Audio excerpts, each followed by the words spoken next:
Então vamos lá, né?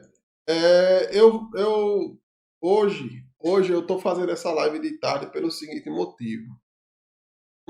Eu estava assistindo hoje a TV Sergipe, e um religioso que se vestia como católico, eu não sei se ele é católico de fato, eu não sei se ele realmente é membro da igreja de Aracaju, né? Ele fez a seguinte citação, né? Ele disse que porta de igreja não salva. No céu não haverá portas de igreja, ou placas de igreja, né? No céu não haverá placas de igreja. E essa citação dele me levou a uma reflexão, né? Então, para fazer essa reflexão, eu vou pegar, eu vou, talvez eu comece um estudo sobre o livro de Santo Agostinho, A Cidade de Deus. Eu estou aqui com ele, olha, Santo Agostinho, A Cidade de Deus, parte um, né? Ele tem mais partes, esses livros. Eu possuo A1 e A2, né? Faz muito tempo que eu não leio e foi através da providência que Deus, ele... Eu diria assim que Deus, né? Que eu acabei o livro de São Bernardo de Claraval hoje.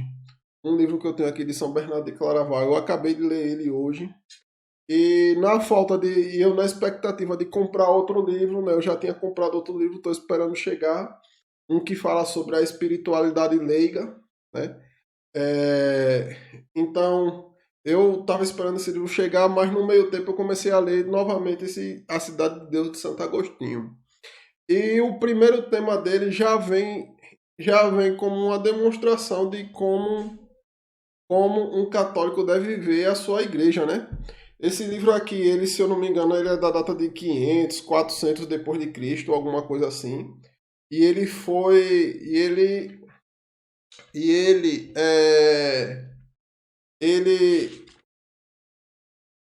ele precede o início da civilização ocidental, né? O início da civilização ocidental. Então eu vou ler uns trechos dele aqui para a gente, que nem eu faço com a Bíblia, né? Que nem eu faço com a Bíblia, e para a gente trazer uma reflexão, né?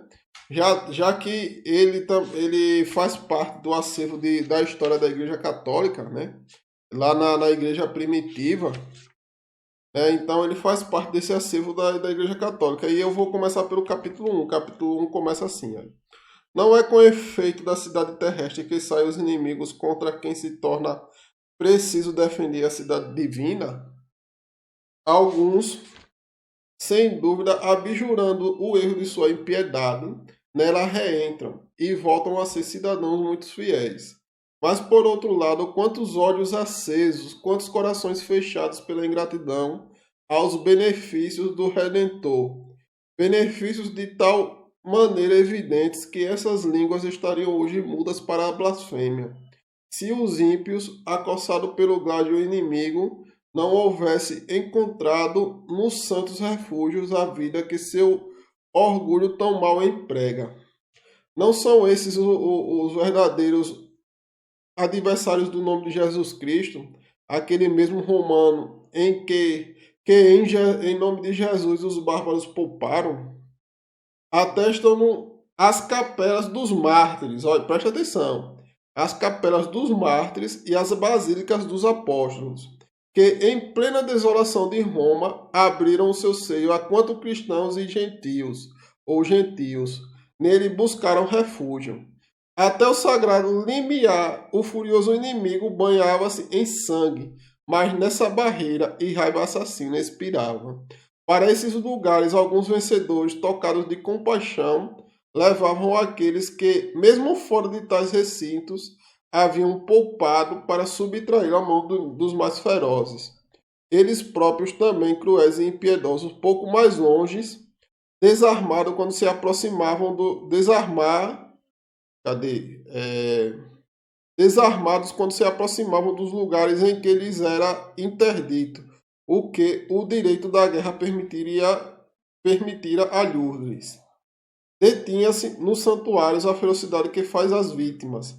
Embotava-se a cupidez que quer cativos. Assim escapou à morte a maioria desses caluniadores da nossa era cristã, que atribuem a Cristo os males que Roma sofreu.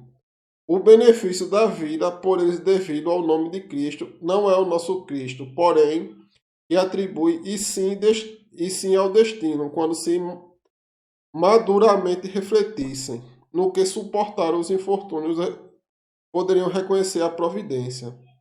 Enfim, deixa eu procurar melhor aqui, né? Mas aqui se trata do seguinte, o que eu quero chegar é o seguinte, né? Espera aí, o que eu quero chegar é ao seguinte, né? É que em Roma, nessa época, existia vários deuses. Existia vários deuses. Né? Existia como é que diz? Existia aqueles deuses romanos, né? Júpiter, Janus, é, entre outros deuses, eles existiam e tinham seus heróis. Tinha, por exemplo, tinha Euclides, tinha. Como é que diz outro? Deixa eu ver outro aqui. Existiam vários heróis, né? E quando os bárbaros chegaram e tomaram Roma, aqui na época de Agostinho, quando os bárbaros chegaram e tomaram Roma, o povo ele correu para vários lugares. Alguns correram para os templos dos deuses pagãos e outros correram para os templos católicos, né? Outros correram para os templos católicos. E o que aconteceu, né? E o que aconteceu? Todo mundo que foi para os templos pagãos, os bárbaros cortaram as estátuas, quebraram as estátuas, mataram o povo que correram para lá, fizeram o maior massacre. E todo mundo que foi para os templos católicos foram salvos. E Santo Agostinho ele começa a fazer essa reflexão aqui. Aqui, ó, parece que é aqui. Eis por seguinte, e que os deuses romanos se felicitavam de confiar a tutela de Roma, erro digno de imensa compaixão. Insurgem-se contra nós quando assim falamos de suas divindades, e não se insurgem contra seus poetas. Longe disso. Pagam para aprendê-los. Honras e salários públicos a seus olhos não passam de justa recompensa de tais professores. Pois bem, o grande poeta Virgílio entrega as mãos da infância por ser o mais excelente sábio, a fim de crianças imbuídas em sua leitura. Não a esqueceram com facilidade, porque, uma vez perpetrado pelo perfume, o vaso conservará por longo tempo o aroma. Virgílio, como íamos dizendo, mostra-nos Juno, inimigo dos troianos, sublevando contra eles Éolo, rei das tempestades. Raça que odeio, exclama navego no terreno. Então é porque eu não estou achando aqui, eu acho que eu comecei essa live rápido demais e eu esqueci de grifar, de grifar. Mas aqui Santo Agostinho ele vai fazer exatamente essa situação, que o pessoal correu para templos pagãos e não foram salvos. E o pessoal correu para templos católicos e foram salvos. Né? E foram salvos. Aí o cidadão lá pode me dizer, não, porque pelo que eu vi ele é um ecumênico, né? Ele é um ecumênico, então ele diz assim, não, qualquer religião salva. Não, qualquer igreja salva, a gente não pode ter esse preconceito com outras igrejas, etc. Eu digo, o preconceito que eu me refiro é um conceito pré-formado.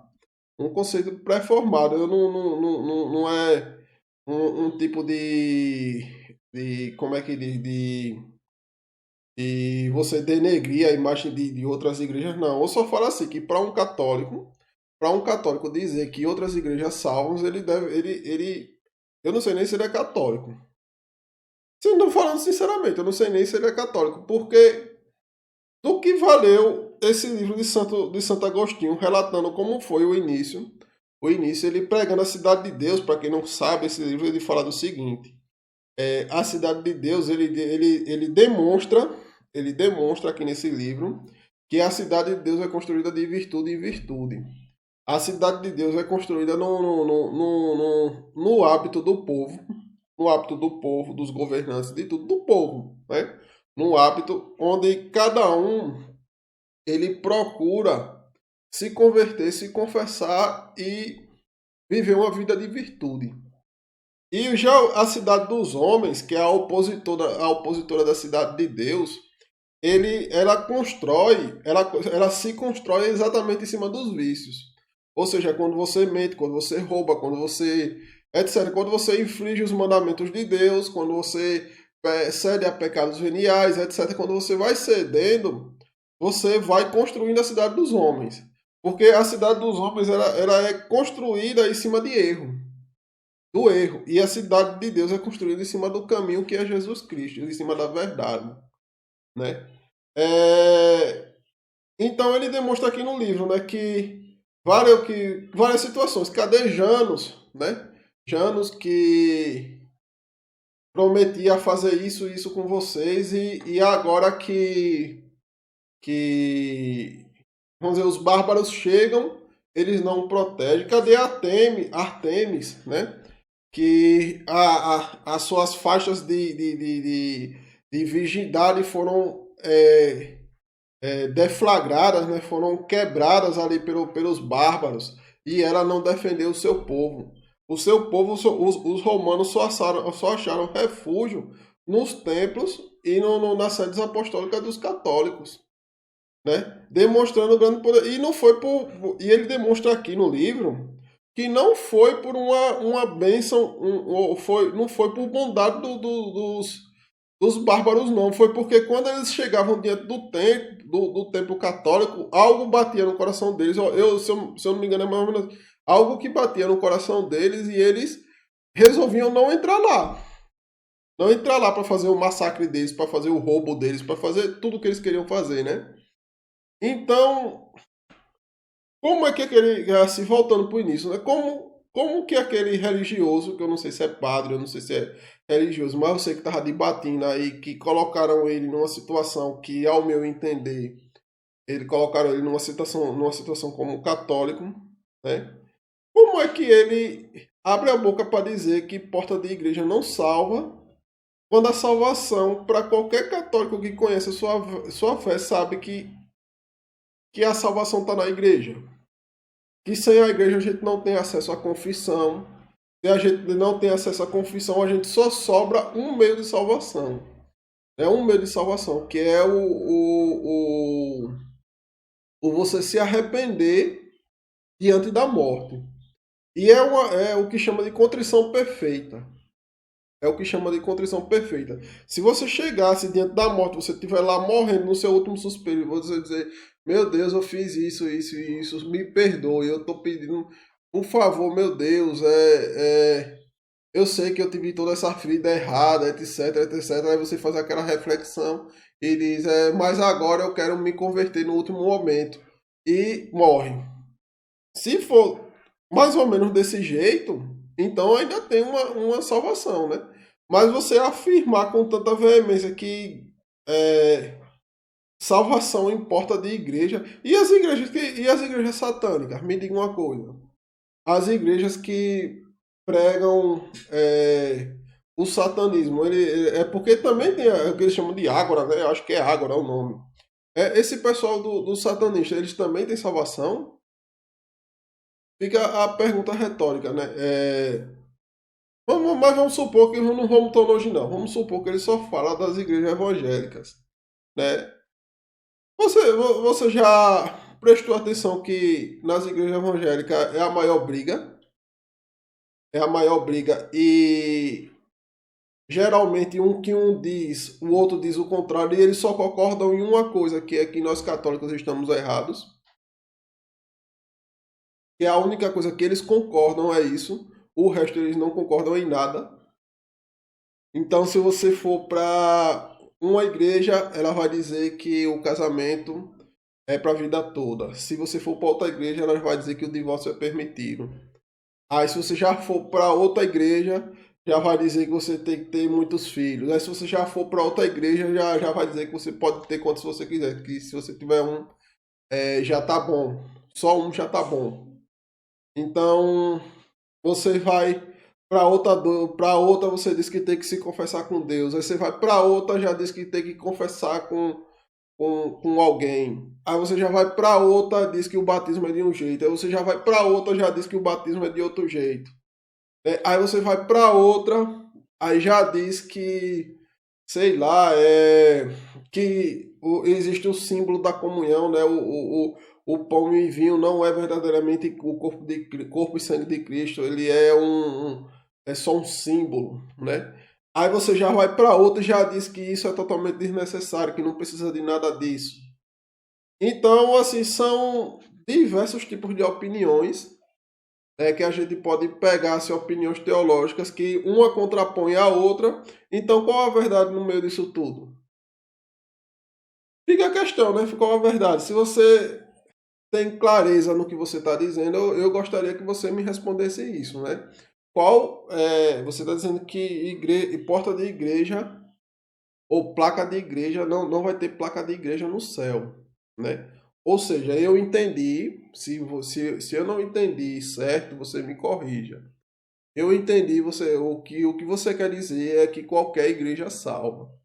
Então eu vou lhe fazer uma pergunta sincera. Para que serve a confissão? É porque eu entendo que a confissão é para perdoar meus pecados e para mim entrar em estado de graça. Aí a confissão com o pastor é válida? Então, outra pergunta para você, né? A confissão, em vez de eu ir para o padre, né? Eu sou católico, eu vou me confessar com o padre. Mas vamos supor que a gente esteja dentro do seu pensamento, né? Que no céu não tem placa de igreja. Se eu for me confessar com o pastor, vai ser válido, né? Eu vou ali na igreja, sei lá, na igreja universal, aí digo, pastor, eu quero confessar meus pecados com você. Aí o pastor diz, pois não, e depois ele me dá todo aquele sermão, né? E todo aquele sermão e não sai nenhum sacramento de confissão. Não vai haver nenhum tipo de perdoamento dos pecados. Se eu for comungar em uma igreja protestante aqui no Brasil toda cidade tem uma igreja católica. Pelo menos eu acredito que toda cidade tem uma igreja católica. Se eu for comungar em uma igreja protestante, vai ser válido? É uma pergunta séria, séria que qualquer católico pode fazer a esse religioso, né? Que ele está dizendo que a nossa igreja não salva, ou que a nossa igreja tanto faz. Né? Se você está dizendo que nossa igreja tanto faz, então tanto faz, não tem por que eu estar na igreja católica. Por que que eu tenho que escutar você? Fica a questão, por que que eu tenho que escutar você se tanto faz? Vocês entendem assim, o quanto a gente pode refletir sobre essa simples sentença dele que qualquer igreja, que no céu não há placa de igreja. Isso, na verdade, isso coloca toda a nossa fé em risco. O católico que conhece a sua própria fé, se você seguir uma sentença dessa, que qualquer placa de igreja não salva, você vai questionar tudo que você aprendeu na igreja católica. Você já vai questionar tudo que você aprendeu. Porque ela não salva. No fim, o que ele está dizendo é isso. A salvação não está nela. Se tanto faz, então Cristo morreu por nada. Por que Cristo morreu? Se pelo menos eu entendo assim, que ele morreu, ele, ele instituiu uma igreja, ele instituiu Pedro como pedra, e ia deixar uma igreja visível. Essa igreja seria o corpo de Cristo aqui na terra, ou seja, ela seria um sinal visível de Cristo, né? Cristo que foi para o céu, um sinal visível dele aqui na terra seria a igreja católica. Seria não, é a igreja católica. E não é à toa que se você pegar os livros da patrística e outros livros, você vai ver a imensidão de milagres que esses homens vão fazer. Vários milagres. Eu estava lendo São Bernardo de Claraval.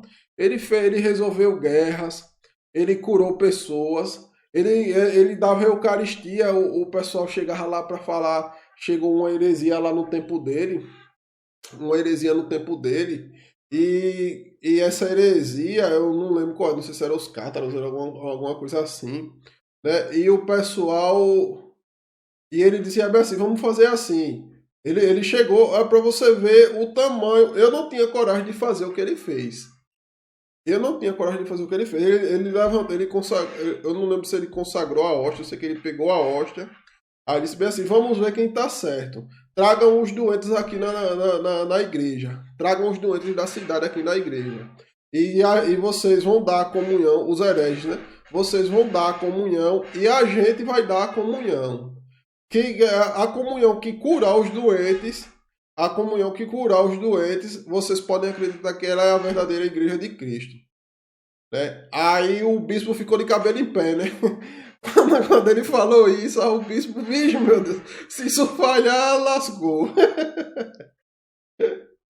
Eita, meu Deus, perdoe. Aí o bispo, se falhar, lascou. A falta de fé do bispo, né? Aí ele, rapaz, você tá faltando fé, é?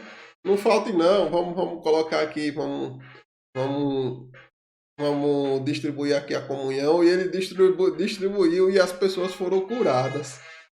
Então, quando você pega. Esse é um exemplo da Igreja Católica aí na história, né? É assim, dentre vários outros, Santo Agostinho tem outros que eu vou relembrar. Eu vou relembrar e vou trazer para vocês. Eu vou relembrar e vou trazer para vocês. Né? Então é assim. É assim que funciona. Assim, reflitam o que esse. Eu não sei o que ele é da igreja de Aracaju. Eu não sei nem se ele de fato faz parte da igreja católica, né? Mas eu sei que ele deu uma entrevista lá no show, pelo que a TV Sergipe me mostrou. Ele deu uma entrevista lá no show do Corpus Christi, né?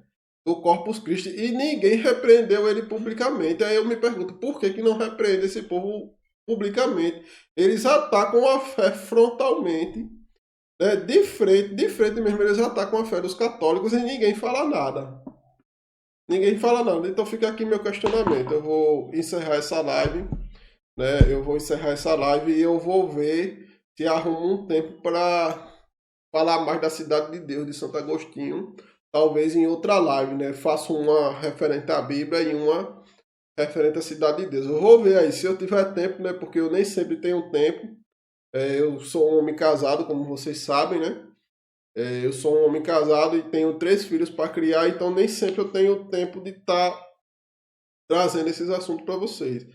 Mas eu vou ver se me aprofundo no livro de Santo Agostinho, nesse livro A Cidade de Deus, e faço alguma coisa pela tarde, né? Faço alguma live pela tarde com relação a ele. Viu? Então eu agradeço aí a todos que me escutaram e isso aí. Bom dia ou boa tarde.